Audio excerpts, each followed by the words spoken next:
მოგესალმებით. დიდ ბრიტანეთში მიგრაციისა და მასთან დაკავშირებული დანაშაულის ზრდის ტენდენცია უკვე იმდენად მძიმე და შემაშფოთებელია, რომ ამას ადგილობრივები უკვე აღარ მალავენ. შესაბამისად, თითქმის ყველა იმ შემთხვევაში, როდესაც დანაშაულს მიგრანტის ჩადის, საქმე ქუჩის აქციებამდე და პოლიციასთან დაპირისპირებამდე მიდის. პოლიციასთან დაპირისპირებას, რა თქმა უნდა, არავინ ამართლებს, მაგრამ ის, რაც ბრიტანეთის ქუჩებში ასეთ დროს ხდება ხოლმე, არის მოსახლეობის პასუხი იმ მმართველ პოლიტიკურ ელიტას, რომელიც სრულად არის Deep State-ის, ანუ არაფორმალური ოლიგარქიული მმართველობის, ანუ გლობალური ომის პარტიის მარიონეტი. კონსერვატორები იქნებიან თუ ლეიბორისტები, ისინი აკეთებენ იმას, რასაც Deep State-ი დაუკვეთავს. აქ ინგლისელებისა და ირლანდიელების ან შოტლანდიელების ინტერესებს არანაირი მნიშვნელობა არ აქვს. როდესაც ამ ორივე პარტიის დაკვეთა საკუთარი საზოგადოების ინტერესებს ცდება, მაგრამ გლობალისტურ და ნეოლიბერალურ იდეოლოგიას ემსახურება, გასაგებია, რომ Deep State-ის, ანუ არაფორმალური ოლიგარქიული მმართველობის, ანუ გლობალური ომის პარტიის დაკვეთა სრულდება. ევროკავშირი არის გლობალისტური და ნეოლიბერალური პოლიტიკური პროექტი, ზე სახელმწიფოებრივი და ზე ეროვნული სტრუქტურებით. ის ფაქტი, რომ დიდი ბრიტანეთი ევროკავშირის წევრი აღარ არის, არაფერს ცვლის. ეს მოცემულობა მხოლოდ ფორმალურია, საქმით კი ბრიტანეთის მთავრობაც ზუსტად ისევე არის Deep State-ის, ანუ არაფორმალური ოლიგარქიული მმართველობის, ანუ გლობალური ომის პარტიის მარიონეტი, როგორც ევროკომისია და ურსულა ფონ დერ ლაიენი ან ევროპარლამენტი და ყველა მათგანს აერთიანებს იმ იდეოლოგიის მხარდაჭერა, რომელიც ფუნდამენტურად უპირისპირდება ევროპის იდენტობას, ტრადიციულ ღირებულებებს, ქრისტიანობას. ყველა მათგანი თავგამოდებით იცავს LGBT პროპაგანდასა და არაფერს აკეთებენ არალეგალური მიგრაციის პრობლემის მოსაგვარებლად. არც ამის შედეგად გაზრდილი დანაშაულის მაჩვენებლები ადარდებთ. ავიღოთ მაგალითად დიდი ბრიტანეთი. შეგახსენებთ, რომ ცოტა ხნის წინ ორი მიგრაციული წარმოშობის ახალგაზრდა თავს დაესხა მოზარდ გოგონას. 9 ივნისკის სასამართლოს წინაშე წარდგნენ გაუპატიურების მცდელობის ბრალდებით. ამ ამბავმა ისედაც არსებული გაღიზიანება მიგრანტების მიმართ კიდევ უფრო გააძლიერა და რამდენიმე დღის განმავლობაში ჩრდილოეთ ირლანდიაში აქციები დაიწყო. ამ აქციებმა ძალიან მძიმე სახე მიიღო და ყველაფერი პოლიციასთან ქუჩაში დაპირისპირებაში გადაიზარდა. ეს აქციები კი რამდენიმე დღე გაგრძელდა. გავიხსენოთ ასევე გასული წლის 29 ივლისს მომხდარი ტრაგედია დიდ ბრიტანეთში, რომელმაც ამ ქვეყნის გარდა მთელი მსოფლიო შეძრა. ქალაქ საუთპორტში 17 წლის მიგრანტი თავს დაესხა ბავშვებისთვის გამართულ წვეულებას, რასაც 3 გოგონას სიცოცხლე შეეწირა. 10 ადამიანი კი დაიჭრა. მკვლელი აღმოჩნდა 17 წლის ახალგაზრდა, რომლის მშობლებიც ბრიტანეთში რუანდიდან ჩასულან. ეს ახალგაზრდა კი ბრიტანეთში დაიბადა და გაიზარდა. ამას ემატება ბოლო მაჩვენებლები და ძალადობის ის მაგალითები, რომლებიც მხოლოდ იზრდება. საუბარია არალეგალი მიგრანტების დანაშაულებრივ ჯგუფებზე, რომლებიც არასრულწლოვან გოგონებზე ძალადობენ. ამ ძალადობამ და გაუპატიურებამ სისტემური სახე მიიღო. დღევანდელ ბრიტანეთში მმართველმა კლასმა, კონსერვატიული, ასევე ლეიბორისტული პარტიების პოლიტიკოსებმა, პოლიციამ, ადგილობრივმა ხელისუფლებამ და მედიის უმეტესობამ აირჩიეს თვალის დახუჭვა უცხოელების მიერ ინგლისელი გოგონების მასობრივ გაუპატიურებებზე. რეფორმების კურატორი სტარმერის კაბინეტში ბარონესა ლუის კეისი თავის ანგარიშში აღნიშნავს, რომ ასე მულტიკულტურალიზმისა და ლიბერალური იდეალების სამსახურში ყოფნის გამო იქცევიან. სწორედ მულტიკულტურალიზმი, ლიბერალური ღირებულებები და კიდევ სხვა ლამაზი სიტყვები არის ის, რასაც ჩვენ გლობალიზმსა და ნეოლიბერალიზმს ვუწოდებთ. ეს არის Deep State-ის, ანუ არაფორმალური ოლიგარქიული მმართველობის, ანუ გლობალური ომის პარტიის მიერ შექმნილი ლამაზი სიტყვების კორიანტელი, რომელიც იმისთვის გამოიყენება, რომ მათივე მარიონეტებმა ტელეეკრანებზე ლამაზი განცხადებები აკეთონ და დაფარონ ის ტკივილი, ტრაგედია და მსხვერპლი, რომელიც ამ პოლიტიკას ეწირება. ამ მსხვერპლს კი ის საზოგადოება და ქვეყანა იღებს, სადაც Deep State-ის მარიონეტები მართავენ და ბუნდოვან დემოკრატიულ და ლიბერალურ ღირებულებებზე საუბრობენ. სინამდვილეში კი მხოლოდ ამავე ქვეყანას ანგრევენ, ებრძვიან ამ ქვეყნის იდენტობას და ეროვნულ და სახელმწიფოებრივ თავმოყვარეობაზე მაღლა Deep State-ის, ანუ არაფორმალური ოლიგარქიული მმართველობის, ანუ გლობალური ომის პარტიის დაკვეთებს აყენებენ. დღეს ევროპასა და ბრიტანეთში ისეთი რეალობა არის შექმნილი, რომ როგორც უკვე იქაური პოლიტიკოსები საუბრობენ, ქვეყანა და ხელისუფლება არალეგალურად ჩამოსული და სექსუალურად მოძალადე ბანდების ინტერესებს უფრო მაღლა აყენებს, ვიდრე საკუთარი მოსახლეობისა და დაზარალებულების ღირსებას. ერთ-ერთი მედია საშუალება იმასაც წერდა, რომ ლეიბორისტული პარტია დაუღალავად მუშაობს გაუპატიურებაში დამნაშავე ისლამური ბანდების მიმართ გამოძიების შესაჩერებლად. წელს ევროკრატმა და Deep State-ის მარიონეტმა პრემიერ-მინისტრმა კირ სტარმერმა გააკრიტიკა ისინი, ვინც გამოძიების ჩატარებას მოითხოვდა და მათ ულტრამემარჯვენე ენთუზიასტები უწოდა. იარლიყების მიკერება Deep State-ის, ანუ არაფორმალური ოლიგარქიული მმართველობის, ანუ გლობალური ომის პარტიის ერთ-ერთი ბერკეტია. ამისთვის მართული მედია საშუალებები გამოიყენება. ასე დროს იწყება ისეთი იარლიყების გამოყენება, რომელიც არსებულ საზოგადოებაში ყველაზე ნეგატიურია და როდესაც ამ იარლიყებს ხშირად იმეორებენ, მერე აზრის დამკვიდრებაც ადვილი ხდება. დიდ ბრიტანეთსა და ევროპაში სექსუალური დანაშაულების საგანგაშო სტატისტიკის შესახებ ნახეთ დათა გვასალიას სიუჟეტი. 2015 წელს, როდესაც ევროპის ქვეყნებმა საკუთარი საზღვრების კარი ფართოდ გახსნეს მიგრანტებისთვის, ცოტამ თუ იცოდა, რომ რეალურად ისინი საფრთხეს ეგებებოდნენ აპლოდისმენტებით. Welcome to Germany. Look at these smiles. არაფორმალური ოლიგარქიული მმართველობის, იგივე გლობალური ომის პარტიის, ანუ Deep State-ის რეალური ზრახვები, მაშინ მულტიკულტურალიზმის ჰუმანისტური იდეით იყო შეფუთული, რასაც ბრიუსელის ევრობიუროკრატები სრული სიზუსტით ასრულებდნენ და საკუთარი გადაწყვეტილებებით შექმნეს ევროპის სტაბილურობისა და უსაფრთხოების ნგრევის საფუძველი. და უკვე დღეს 10 წლიანი უკონტროლო მიგრაციული პოლიტიკის გამოუსწორებელ შედეგებს იმკიან. პრობლემები ყველა მიმართულებით უფრო და უფრო ღრმავდება. იქნება ეს ეკონომიკა, დემოგრაფია თუ უსაფრთხოება. ევროპული ქალაქები ერთმანეთის მიყოლებით ეფლობა ქაოსის ჭაობში. სროლა, ყაჩაღობა, ვანდალიზმი, ქუჩაში დაპირისპირებები, ბანდები, ნარკოტიკები, პოლიციის მიერ შეზღუდული ზონები, ანუ ადგილები ქალაქში, სადაც გადაადგილება საფრთხის შემცველია, ტერიტორიები, რომელსაც კრიმინალები აკონტროლებენ. თითქოს ეს ყველაფერი რომელიმე დეტექტიური ფილმის სცენარს გავს, მაგრამ ეს რეალობაა, მიგრაციული პოლიტიკის მსუსხავი ეფექტი. როდესაც ევროპაში მიგრანტებისგან გამოწვეულ კრიმინალის ზრდაზე ვსაუბრობთ, კიდევ უფრო შემზარავია სექსუალური ძალადობის მხრივ ჩადენილი დანაშაულები. უცხოელი ბარბაროსები ბრიტანელებს აუპატიურებენ? ძველ დროს გავს ვიკინგების თავდასხმებიდან 1000 წლის შემდეგაც კი. ბრიტანელი ლიდერები კვლავ არ იცავენ საკუთარ ხალხს უცხოელი მტაცებლებისგან, მხოლოდ ახლა უწოდებენ ამას ტოლერანტობას. ამ სათაურით გამოცემა ევროპიან კონსერვატივის სტატიას აქვეყნებს, სადაც მიმოხილულია დიდ ბრიტანეთში არსებული ურთულესი მდგომარეობა სექსუალური ძალადობის მიმართულებით და ამგვარი დანაშაულების რიცხვი სწორედ მიგრაციული კრიზისის შედეგია. გამოუპატიურებელი ბანდების სკანდალი დიდი ბრიტანეთისთვის აპოკალიფსია, სიტყვის ეტიმოლოგიური გაგებით. წარსულში საღად მოაზროვნე ადამიანები უცხოელების მიერ ქალების სექსუალურ დამორჩილებას დამპყრობლების ქმედებად აღიქვამდნენ. თუმცა დღევანდელ ბრიტანეთში მმართველმა კლასმა, კონსერვატიული, ასევე ლეიბორისტული პარტიების პოლიტიკოსებმა, პოლიციამ, ადგილობრივმა ხელისუფლებამ და მედიის უმეტესობამ აირჩიეს თვალის დახუჭვა უცხოელების მიერ ინგლისელი გოგონების მასობრივ გაუპატიურებებზე. განსაკუთრებული აქცენტები სტატიაში ხელისუფლების გულგრილობაზეა გაკეთებული. როგორც უკვე აღვნიშნეთ, ევროპის მიგრაციული პოლიტიკა მთლიანად Deep State-ის მიერ ორგანიზებული სპეცოპერაციაა, რომელიც მიზნად ისახავს ტრადიციებისგან, ღირებულებებისგან და ეთნიკურობისგან ქვეყნების დაცლას. ეს გავს რაღაც ჰიბრიდული, აღრეული საზოგადოების ახალ არქიტექტურას, რათა საბოლოო ჯამში დაასუსტოს ევროპის კონტინენტი, მეტად მოწყვლადი გახადოს და მისი კონტროლის შესაძლებლობა კიდევ უფრო გამარტივდეს, რადგან თუ ქვეყნები შიდა არეულობაში ჩაეფლობიან, ეკონომიკასა და უსაფრთხოებას მუდმივი გამოწვევების წინაშე დააყენებენ, მათი მართვა გაცილებით მარტივი ხდება. როგორ უნდა მიაღწიონ ამ შედეგს? პასუხი მარტივია.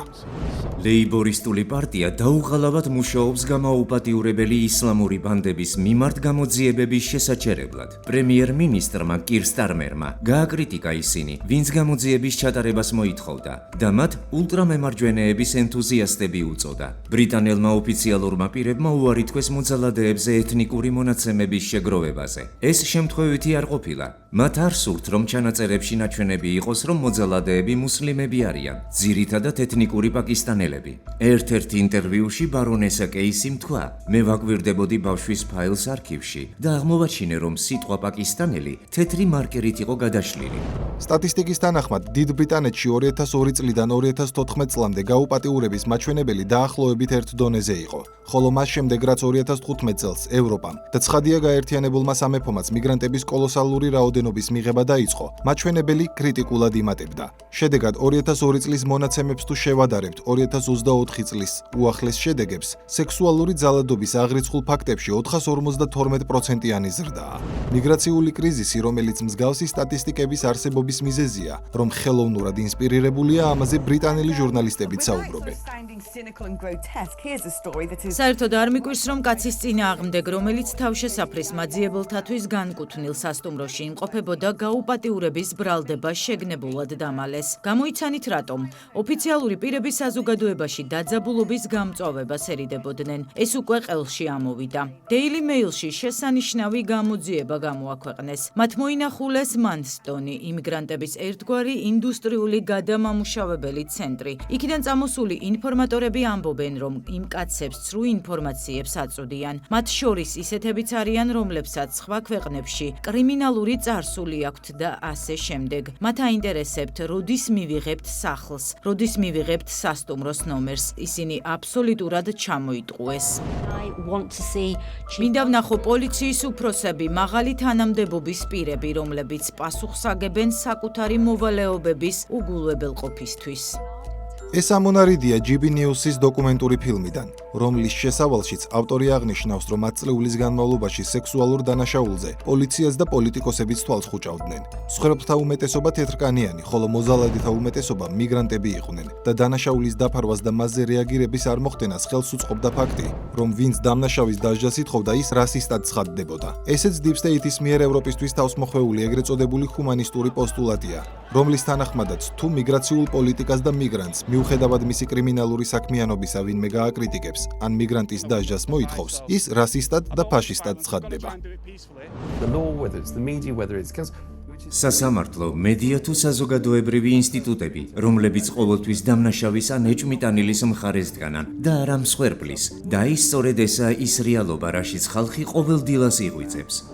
მაგრამ ისე ხდება, რომ ბრიტანელების მსგავსი განწყობები ხელისუფლების მხრიდან უგულებელ ყოფილია. ამ დროს კი საზარელი ისტორიები მთელს ქვეყანას მეტასტაზებივით ედება. არასრულწლოვან გოგონებზე ძალადობენ ტაქსებში, სწრაფი კვების ობიექტებში, საცხოვრებელ კომპლექსებში. კოლეჯში ჩემმა მეგობარმა გამაცნო ადგილობრივი პაკისტანელი მამაკაცები, რომლებიც სამხრეთ უელსში ჩემს ქალაქში ქაბაბის სახლში მუშაობდნენ. უბრალოდ ქაბაბის სახლში დავდიოდით, სადაც უფასო საჭმელს, სასმელს, სიგარეტს და ალკოჰოლს ვიღებდით. ეს ყველაფერი ჩვენთვის ნამდვილი სიამოვნება იყო, რაც პატარა გოგონებს ძალიან მოგწონდა. როდესაც ჯერ კიდევ 14 წლის ვიყავი ქალაქში, სასეირნოდ ვიყავით, სადაც პაკისტანელ მექაბაბეებს შევხვდით და შემდეგ 5-მა ან 6-მა ჯგუფურად გამაუპატიურა. 3 მათგანს იმ ქაბაბის სახლიდან ვიცნობდი, დანარჩენებს კი აქამდე არასდროს შევხვედრი ვარ. ქალაქში 3 ქაბაბის სახლი იყო და ყველა იცნობდა ერთმანეთს და როდესაც გამაუპატიურეს, ერთმანეთთან დაახლოვდნენ. ყველანი ერთმანეთთან დაკავშირებული იყვნენ. ტელფორდში, ჰერეფორდსა და ბლეკპულში გავხდით ტრეფიკინგის მსხვერპლი. იმ პერიოდში 14-15 წლის ვიყავი. დედაჩემი ძალიან ბედნიერი იყო, რომ მეგობრები ვიპოვე, მაგრამ წარმოდგენა არ ჰქონდა რა ხდებოდა. მსგავსი შემთხვევები საკმაოდ გავრცელებულია ბრიტანეთში და შესაბამისი მასშტაბური გამოძიებაც მიმდინარეობდა, თუმცა ყველაფერი უეცრად დასრულდა.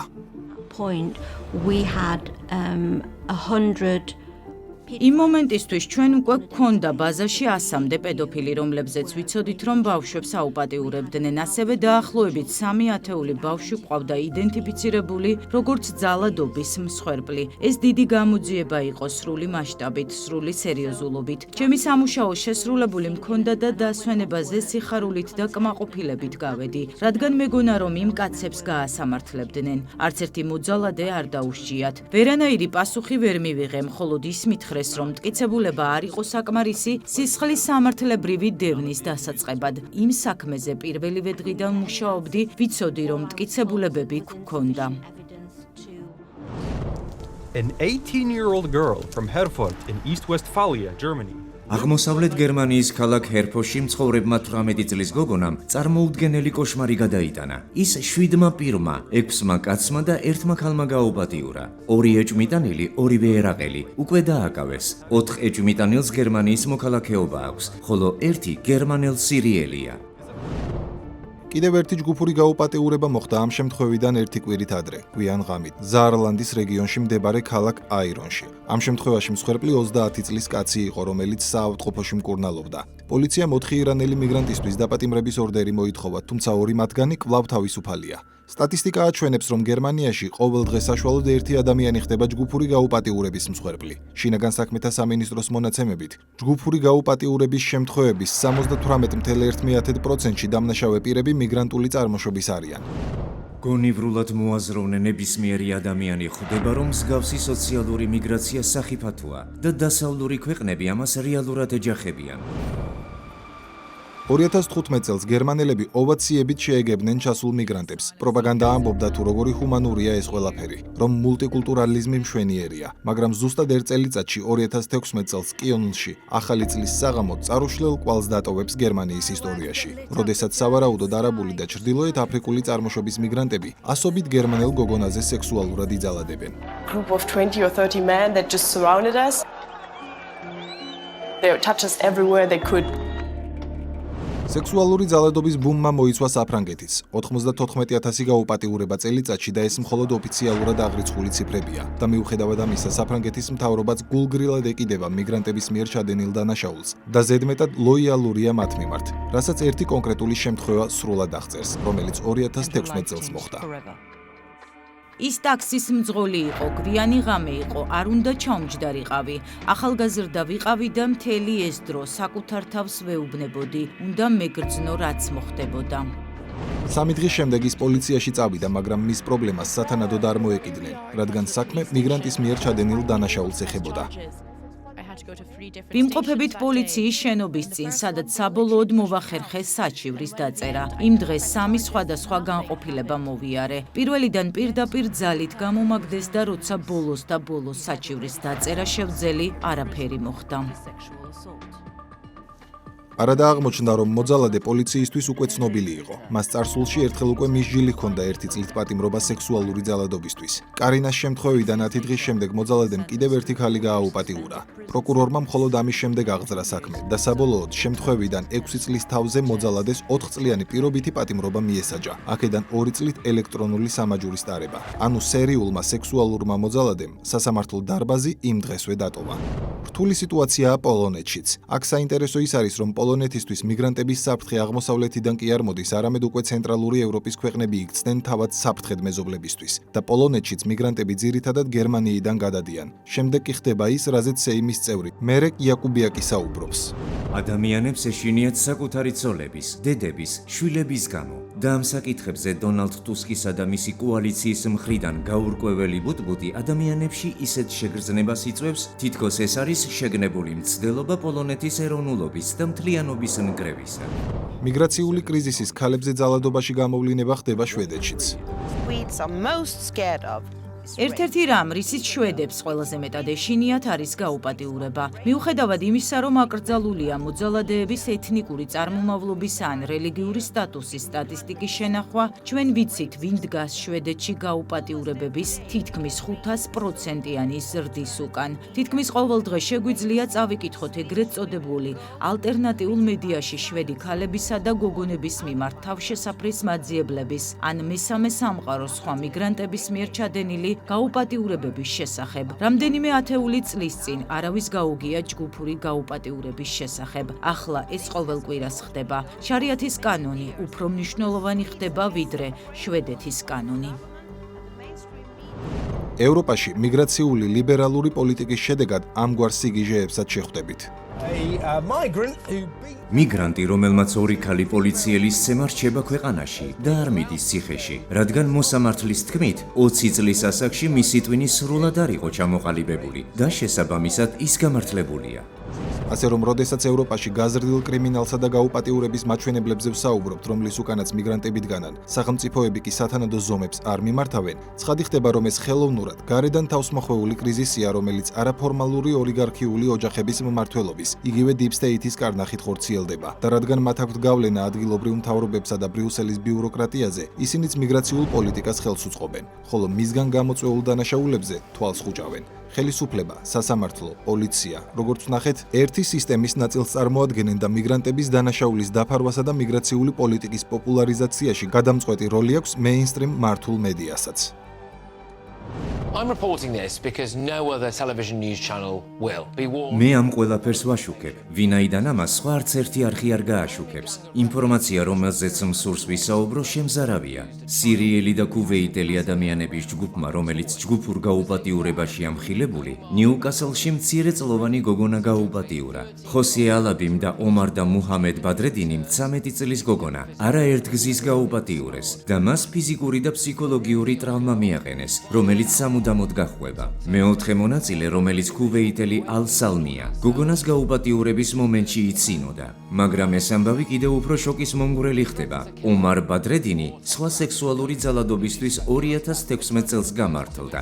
ხოლო BBC-ს გადაცემა Newsnight-მა, რომელიც ამტკიცებდა, რომ ბადრედინების ოჯახს დიდი ხანი აკვირდებოდა, მათ შესახებ სრულმასშტაბიანი სიუჟეტი მოამზადა. ეს სიუჟეტი იმ დღეს გავიდა ეთერში, როცა ომარი 8 წლის წინანდელ საქმეზე გამართლდა.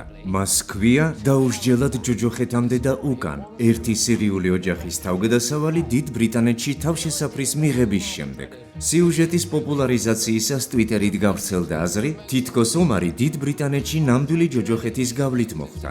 BBC აცხადებდა, რომ ეს ლტოლვილთა ოჯახი სწრაფად მიხვდა, რომ თავშესაფრის მიღებით მათ საომარი ზონა სხვა ტიპის ჯოჯოხეთით ჩაანაცვლეს.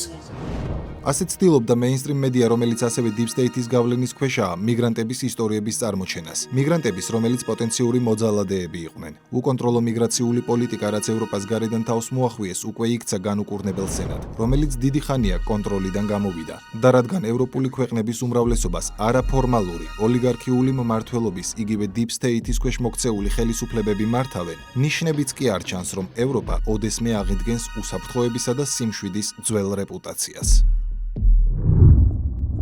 ამ ყველაფრის ფონზე სასაცილო და შეურაცხმყოფელია დიდი ბრიტანეთის დამოკიდებულება საქართველოს მიმართ და კრიტიკა, რომ თურმე ჩვენთან მდგომარეობა არ მოსწონთ. დიდი ბრიტანეთის საგარეო საქმეთა სამინისტროს ბოლო განცხადებაში კრიტიკა იყო გამოთქმული საქართველოში არსებულ ვითარებაზე და რადიკალი ოპოზიციონერების მიერ მათივე არჩევანით გაკეთებული პატიმრობა არ მოსწონებიათ. იმ ფონზე, რაც დიდ ბრიტანეთში არალეგალური მიგრაციის, დანაშაულის დონისა და პოლიტიკური რეალობის მიხედვით ხდება, წესით ასეთი განცხადება საერთოდ არ უნდა კეთდებოდეს, მაგრამ კეთდება ერთი მარტივი მიზეზის გამო. დიდი ბრიტანეთის ხელისუფლება არის Deep State-ის, ანუ არაფორმალური ოლიგარქიული მმართველობის, ანუ გლობალური ომის პარტიის მარიონეტი. შესაბამისად აკეთებენ ისეთ განცხადებებს და დგამენ ისეთ ნაბიჯებს, როგორცაც უკვეთავენ. მე იოანე შაიშმელაშვილი ვარ. კვირაში 4 ჯერ 21 საათსა და 15 წუთზე. უყურეთ ევროკრატიას.